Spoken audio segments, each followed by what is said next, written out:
后来目前还佫失联，也则是要调离的当地受害者，嘛唔知爱到什么时阵才会当平安回来台湾。啊，讲这屏东哦，也有真侪家庭要咧苦苦等待因的囡仔回来。屏东的警方就受理超过40件疑似的个案，其中原乡部落，包括沙地门乡甲西子乡，拢是诈骗的重灾区。花莲的凤林，有一个原乡青年，6月初到柬埔寨，本地是抱着俊大的理想，要去遐好好啊趁钱，想袂到才去2个月，就死伫个他乡外里。到底发生什么代志？咱继续来看。他说：“嗨，妹妹，你可以帮我去求平安吗？求这一定顺利。我们还说不要出什么事哦。”去柬埔寨进前，这几句话是22岁马罗真歹达成的心愿。马罗是伊的阿兄，今年6月初3去柬埔寨趁钱，说伫2个月了后，希望消息，人嘛对咧消息。我说我哥哥呢，怎么都不接电话，已经第3天了呢，这样。他说。你哥哥发生一些事情啊，他就说，可是你情绪不要那么大。我想说是不是被人家打死什么的，他就说，因为他们那天下山出去玩，然后有点玩过头，然后毒品过量。我说怎么可能8月初3接到通知，知影阿兄3天进前就过身，雄雄听到消息嘛，唔知影过程，家属到担要担无骨头夫。他们都是以旅游证在那边啊，他们根本就没有工作证。如果是有合法公司，公司怎么可能不出来处理？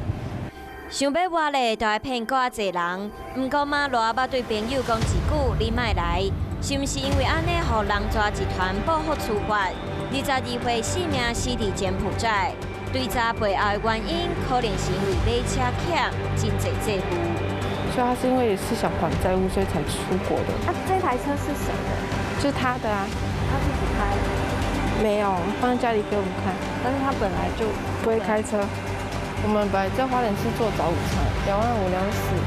他那边做完就去桃园做友谊场，就是他是开分园3、4万，有时候可以到5万。可是我还是不知道他为什么出国，想要过好一点生活吧。另外一位屏东囡仔，27岁王小姐嘛，因为欠真济钱，共款伫网络求职，报入去家人陷阱。家里的经济状况也不是太好吧？他要帮忙还钱吗？对啊。他之前的工作都是大概什么类型的？跟人家一起去做解封啊，做绑铁那些的。你有听过你们部落啊，或者是朋友间，然后这件事情还蛮常见的？像我妹就跟我讲说，她那边有好几个我们村庄的，都是那种涉世未深之类的吧。在他们招揽的过程中，可能会透过招待，告诉你说你有一些欠款，我们公司可以帮你付，又可以帮你呢免费的买机票，让你可以出去赚了钱就可以还，因为它是一个计划性的组织。我们就是在这样的一个天罗地网当中，不小心的落入这样的一个陷阱。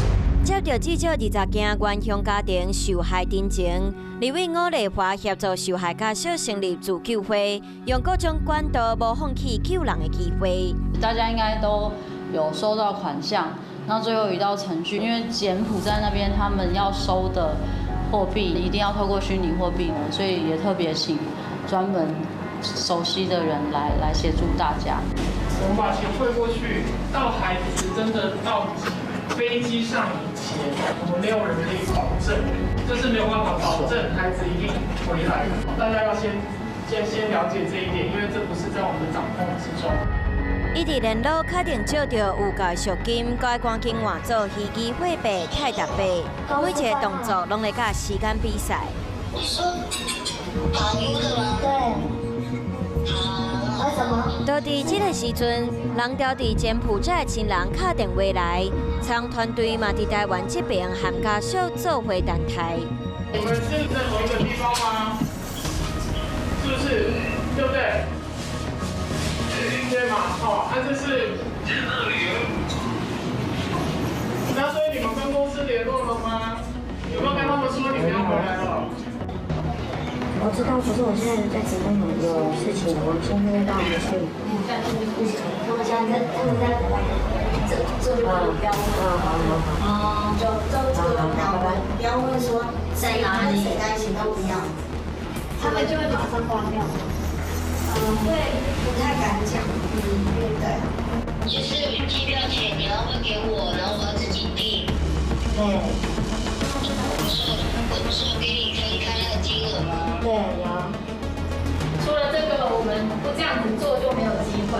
那这样子做就是跟他赌一把，这个过程的确是很惊险的哈。为了确定亲人平安，是神队为过程爱特别细腻。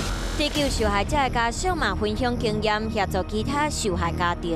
我的一个经历啊，收到钱之后就会派车把人送到机场，但是他们送机场的这个时间是3更半夜送，我弟弟在外面等了快3个小时，机场才打开，我真的没办法睡嘞，因为弟弟一直在外面，他也身上没有多余的钱去住旅馆，移民署在帮忙吗？柬埔寨案闹得沸沸扬扬，其中又以屏东县报案量最高。经过屏东县警方的清查之后，目前已经受理了超过49件，而原乡的报案数就占了30%以上。到底警方平常是怎么寻找潜在受害人的呢？老大vai，三林门分驻所报告，在这里向各位村民宣导，近日国人受诈骗集团诱骗。以高薪且轻松等诱因，吸引国人到柬埔寨等国家打工。出动巡逻车公布，警方家家户户今日去部落宣导，希望找到失踪的人。透过这个单位找寻在我们屏东所辖的年轻人，那再透过派出所去前往查访，然后是否有这种一样遭诈骗出国的情形，然后才逐一发现。长小组嘛顺线前往，目前报案数上济屏东3地门乡。原乡这边是不是一个重灾区？你的感觉跟你的观察是真的是这样吗？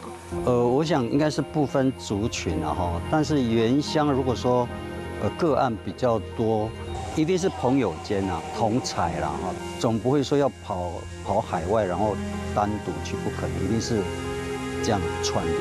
要多关心，让年轻人都有机会在部落找到有工作的成就感。原乡的比例其实不是算特别高，那我只是觉得说，也许这些孩子他有同样的一个被使诈的一个困境，刚毕业，他需要找工作，他需要赚钱，家庭经济发生困难，或者是我个人不小心就是有了这样的一个债务。